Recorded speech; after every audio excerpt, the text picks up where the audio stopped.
Hey guys, welcome back. It is Biblical Marriage Month, and today we're going to talk about the 15 things that we have learned in our 15 years of marriage. All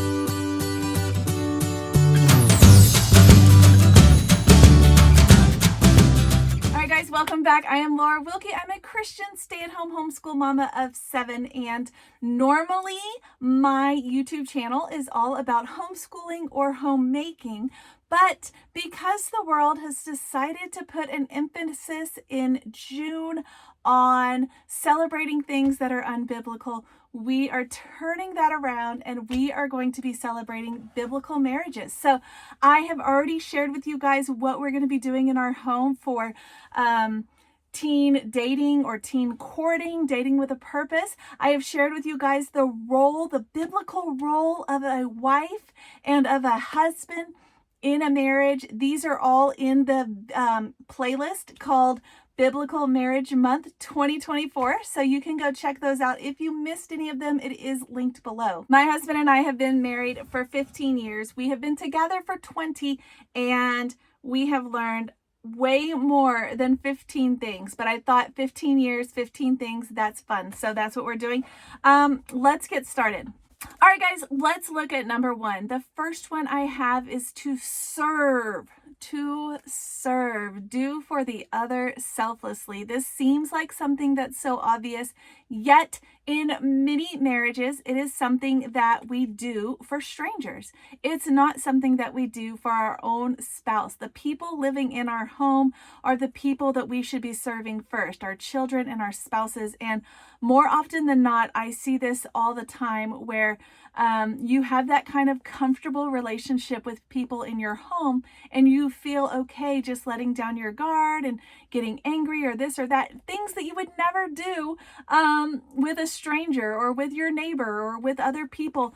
And yet we feel like we can because they live with us, like that. We know they love us and will forgive us. But many times we forget that we can serve our spouses. We can serve them in so many ways. In my biblical roles on marriage, I did talk about a husband that used to serve, that I knew that served his wife by every single time she would take a shower, he would take her towel and throw it in the dryer. He didn't make it a big thing, and she wasn't expecting it. He just would do it, and then he'd put it back in there. And then when she got out of the shower, she always had a warm towel.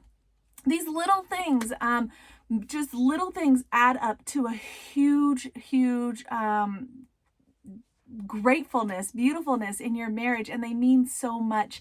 And again, they're just little things that don't even have to think about, but serving them. I know another couple that the husband comes home. We even do this often in our home, but the husband comes home and he has been working all day, and he sits down and relaxes, and the wife has gotten the meals prepared. She prepares his plate or his dinner and hands it to him. It's just a little selfless serving act. It's not a big thing, but it definitely has a big impact. Okay, the second one is probably the one that everybody would agree with, and it is communicate.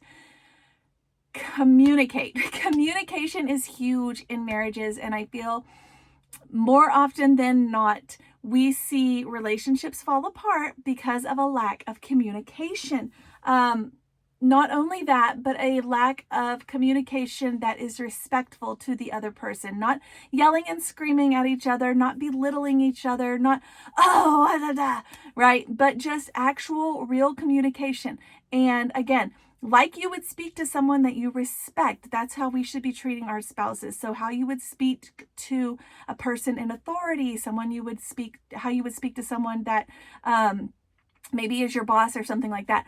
And speaking and talking things out. There's so many things sometimes that, especially as either your early marriage or even in your later marriage years, that you just assume the other person knows. And we're going to get to a couple of these things, but they don't know. And if you don't talk about it, and so many times it's like, well, we've talked about it before, we're not going to discuss it now, and it needs to be discussed. These things need to come up. And when we just harbor those and bury them deep down, eventually, as we all know, they explode. It has happened to me, it's happened to you, I'm sure, and they just do. We need to keep talking in our marriages. Okay, the next thing I have is offer the other grace. Offer your spouse grace. I remember early in our marriage, I would get so frustrated with my husband because he would leave socks, particularly socks, and sometimes he still does this, all over the house. He would just take them off wherever, and that was where they stayed. And it drove me crazy. And for a long time, I thought he was just doing it to irritate me or just because he didn't care. And so I would just go about my business and I'm picking them up and I'm getting more and more angry every time. And then one day we were talking, communicating, and he very honestly, very humbly said, I don't even realize I do that. And I realized that this was just literally a habit that he had had for years. And he said, I just don't even realize it. And there was another time when there was a lot of clutter and things that were out. And I asked him, I said, why did you walk past those and not even put them away, right? And he told me, again, very honestly, very humbly, he said, I just don't even see them. I don't even notice the clutter. Like I'm thinking about work or I'm thinking about what's going on in our lives or our finances or whatever. And he said, I don't even see the things you see. And it made me stop and realize once again how God made us different. God made women to focus on all those little details. And very often, men don't even notice those things, but we feel like a man ignoring them is very like a personal attack. Like he's just trying to make more work for me. He's just making me do all this. And when you realize and when you know the differences, then you can offer grace. So now I might point it out as a joke. I might point it out occasionally, but not in an angry way, but I offer grace. More often than not, I just pick it up and consider it my duty and move on. And it's not a problem. It doesn't bother me anymore because I realize he truly didn't even see it. And just a little side note, that works to my advantage also, because when I've had a hard day and the kids have trashed the house, we've all been there, I don't worry about my husband coming home and nitpicking all the things I didn't get to, because honestly, he's not even going to notice more often than not, especially if it's like a one-time thing or just a couple days. If it goes on for an extended time, of course, but it does have a benefit as well. So offer each other grace. He offers me grace in so many things. When I burn a meal, I overcook something, I add something to his plate that he didn't like, and I know that, but I was just adding it to all the kids and his got included. Just all kinds of things. And he offers me grace and I offer him grace, and it all kind of just irons out. I have another example of this. I know a couple, and that particular couple, birthdays are a really big deal for one person in that relationship, and for the other person, it's just another day. And so when the one person who is huge about birthdays throws a big extravagant thing, they expect that in return when their birthday comes. And when that doesn't happen, because the other person just sees a birthday as just the same as any other day, they legitimately aren't trying to offend you. They don't even know they're offending you. That's just how they were raised, or how they do things, or whatever. And that's why communication is so important. And that's why offering grace is so important, because all of these things are going to kind of tie in together. But understanding that, like, where the other person's coming from and why, and then again, serving where you can make it, that event, a big deal for them, even if it's not a big deal for you. Okay, the next one, number 4, is be unified. This one is huge. And this one is one that my husband and I made a pact at the beginning of our marriage. We are going to be united no matter what. We're not going to let our parents, we're not going to let our in-laws, we're not going to let our children, we're not going to let our friends try to tear us apart. And children and in-laws and parents and friends will try to do that. So you have to have that pact, and you both have to uphold it.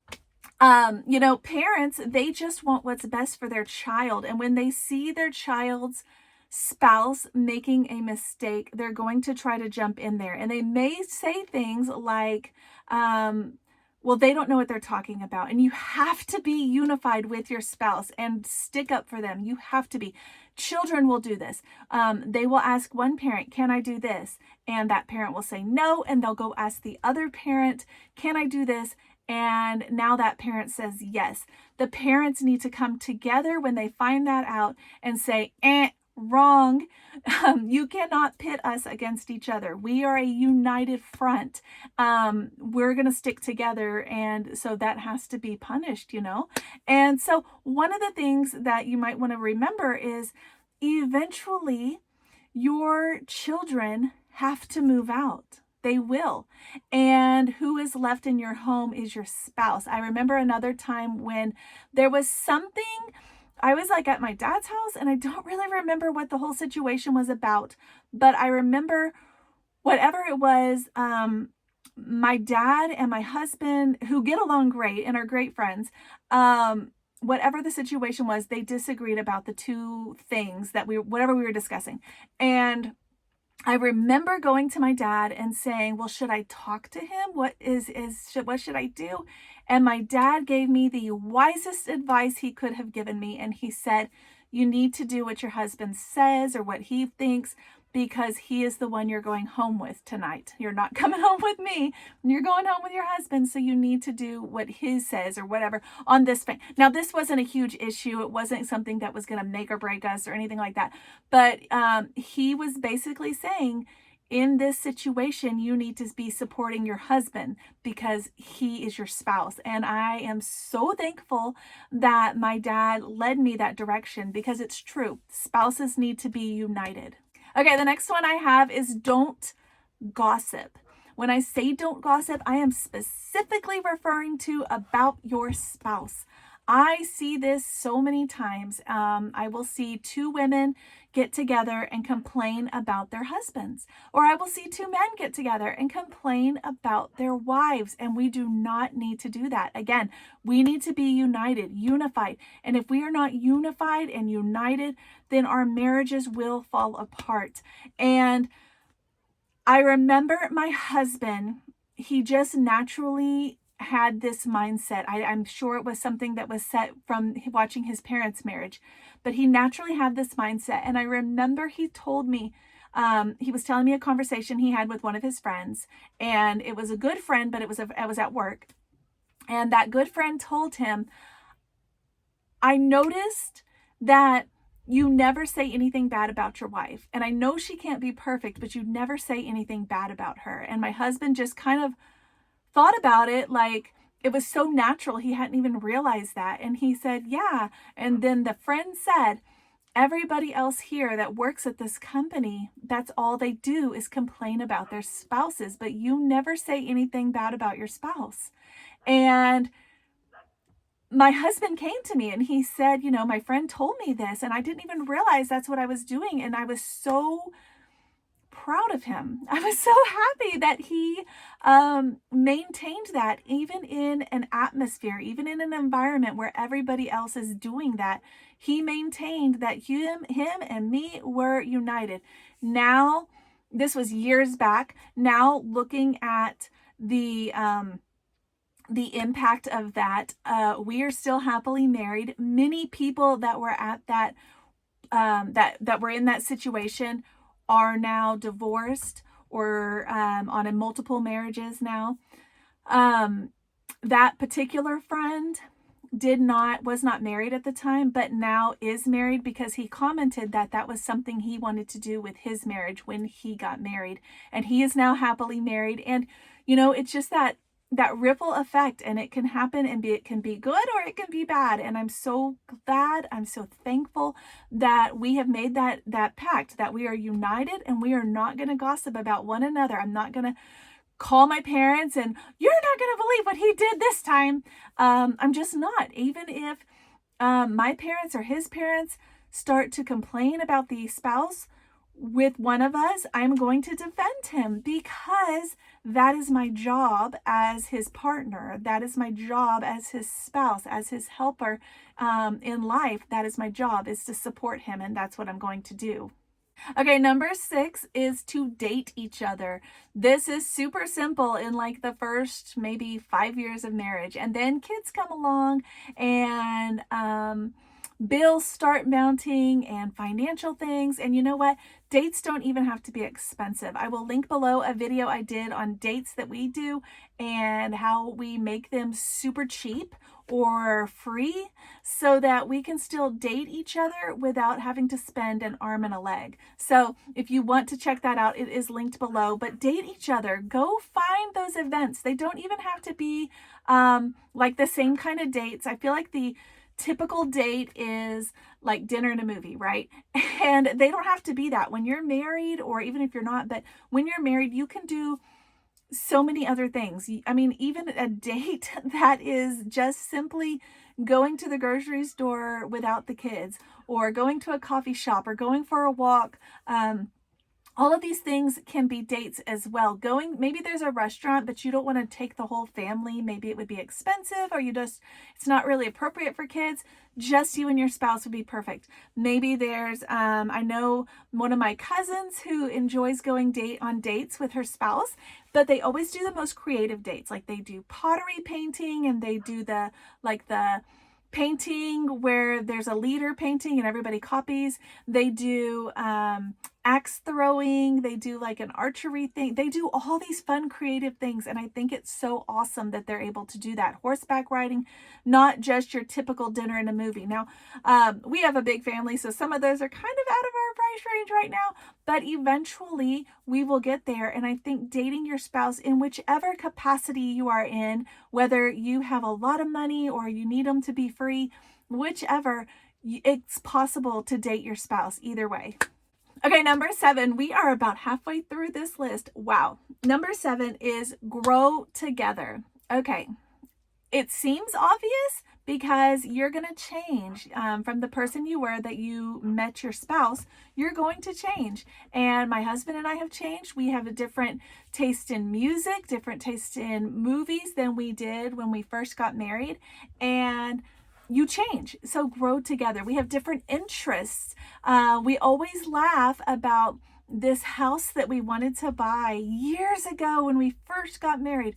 There was this neighborhood and there was these beautiful houses there. And we thought that was like the thing, was to live like that. And we learned and grew together that we actually didn't want that. We wanted to be away from everyone. We wanted to have more of a homestead feel. We wanted to raise animals. We wanted to live out in the country in a small town. And this was not that at all. This was like the exact opposite of that. But we grew together, and that is what's important. Sometimes it may feel like, how do we grow together? Take interest in your spouse's interest. When they are interested in something, look it up, learn about it, find the interest as well, because it may be something that you would be interested in as well. And again, you guys can grow in that interest or that hobby or that whatever lifestyle together. So that is awesome. All right, number 8. This was another pact that my husband and I made early in our marriage, and it was, we're not going to let divorce be an option. My parents divorced when I was 2 years old, and it affects you your whole life. You think that it doesn't, or you think that you're doing what's best for your children. And sometimes, I don't know, I've never divorced. I haven't been in a situation like that. Maybe, I don't know, but I feel like most situations can be worked out with Christ in the center of your marriage. And so I would focus on that if you're starting to lean that direction. But don't let divorce be an option. We made that a pact and a rule in our marriage early on. And my husband's parents were still married and still are. And so for him, it was very foreign, right? It was already not an option. But for me, it felt like if we fight one time, that's what's going to happen. We just need to divorce. And I had to work through that. I had to grow, and it is possible. And in order to do that, we had to just take that option off the table. And by doing that, it made our marriage grow so much. Okay, number 9 is keep your roles in marriage. I did a whole video on a husband's role and a whole separate video on a wife's role. Why? Because it's important. It's so important. And it is so misconstrued in today's society. It's miscommunicated. So many misconceptions about what the Bible says a husband's role is, what the Bible says a wife's role is. I'm not going to go into them in this video. They are linked below in the Biblical Marriage Month playlist. But it's so important to keep your role and to try to jump over into your spouse's role and to do their role and your role as well. You have enough on your plate with your role. You don't need to take over theirs as well. And vice versa. Your spouse has enough on their plate. They don't need to start taking over yours as well. So keep your roles in your marriage. Number 10 is pray together. This one is so important because when you pray with your spouse, you hear their heart. Sometimes you start to think, well, they don't even care about this situation or this or that, that we have this problem or we have this problem or whatever. And when you pray together, you hear your spouse's heart and you understand that whether or not they're showing their how they feel about a certain situation, or maybe it's a financial situation or a work situation or whatever, whether or not they're showing that on the outside, you can hear how they are feeling on the inside. And I think, again, with communication, that more often than not, that is very miscommunicated among spouses because the wife feels like it needs to be all on the table, spoken and talked about. And the husband feels like, well, if it's a problem, then it's a problem. We don't need to talk about it, right? And so when you pray together, you kind of open that up and you also invite God to come in and take over your marriage. And that is so important. Okay, the next one I have is number 11, and it is to trust one another. Women are very good at becoming a man's mommy and not trusting that man is going to do what needs to be done, or that he's going to even do like a small task. For example, if I say to my husband, can you go by the grocery store? Maybe I say this the night before, can you go by the grocery store and get these items? It's okay for me to remind him, but to kind of nag him and not trust that he's going to do it. And then, did you do it? Did you do it? Are you going to do it? Have you done it yet? That trust needs to be there. We need to trust one another that person is a grown-up. They are perfectly capable of managing their time or whatever. And if they're not, we need to trust that it's okay for them to make mistakes, but when they see that we trusted them to carry out something and then they see that they failed, they can do better next time. And we need to give, again, that grace, and they will do better next time because they see the trust, right? We see this with our own kids. I tell my kids this all the time. If you break that trust, then it's harder for me to trust you next time. And we need to be able to trust our spouses. The way that we trust our spouses is by acknowledging and realizing that they're trusting us for something as well. Okay, number 12 is to forgive each other. This one I feel like is more often than not something that we say, but maybe we don't do.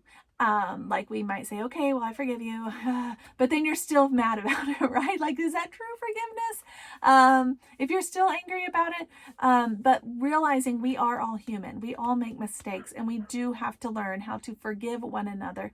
And on top of that one, now, the number 13 is to apologize. So part of forgiveness is that the spouse has to apologize. And we know how hard that is. Everybody knows. So apologize, so important and so hard to do, yet so humbling when we do it. It's hard. It is hard, but it means the world to your spouse when you are able to apologize. And it means the world to your spouse when you are able to forgive them. Okay, the next one is learn and use their love language. We talked about this in the role of a husband's video, and there are 5 love languages. There's gifts, there's serve, there's words, there's touch, and there's time. When you see how these affect your spouse, when you are able to see the way that they are speaking to you through their love language, you can speak back to them the same way and meet those needs that they have. For example, like with the birthday thing, if they are making a big deal about your birthday and it's not a big deal to you, maybe their love language is gifts. Maybe their love language, if they are always wanting to spend time with you, maybe it is time. If they're always wanting to hold hands and cuddle and all these things, maybe it's touch. If your spouse just loves it when you talk to them and you tell them that they did a good job and you see them just melt because you said a particular meal was delicious that they made, or a particular project they did, or you're just appreciative of, maybe it's maybe that's their love language. Maybe it is when you tell them that, words of affirmation. Maybe that's what it is. But whatever it is, finding that love language with your spouse and then using it will move mountains in your marriage. All right, and the last one, this is number 15, is have discussions, have disagreements in private. Not with your parents present, not with your in-laws present, not with your children or your friends. Again, being united. This goes back to that one. And my husband and I, even if there's something that one of us knows the other one is saying wrong, we will discuss it in private rather than calling them out in front of all of our friends or in front of our parents or whatever and embarrassing them. Well, no, that's not what it is. We didn't say that. We agreed we were doing it this way. We don't call them out in it. We just let them say what they say. And later, we might pull them aside and say, hey, you know when you talked about this, that's actually this way. Oh, okay. And it's so much more respectful, so much more polite, so much more just right. It's just right. We don't need to share our disagreements and our battles and our discussions with the world, and yet often we do. And that is where you often start to have marriage disagreements, where there's fighting and there's strife and there's all these things. That is where all of that comes from, because these things are not kept where they need to be kept, and then they blow up with other people present, and those people can run with that later. Well, they don't even know what they're talking about. Remember when you were talking about that and they said that was that and this, and they don't even know, and that starts to tear down your marriage. You need to be united because you are a uniformed partnership together under God, and you don't need to let the world, you don't need to let your parents, your in-laws, your friends, your kids, your neighbors, whatever, come between you and your spouse. You and your spouse need to be united. All right, guys, thanks for joining me. This is 15 things my husband and I have learned in our 15 years of marriage. I hope this advice has been good to you. I hope you will use it. I hope it will be beneficial and that you will all have beautiful, long-lasting marriages as well. I will see you guys next week for our next video.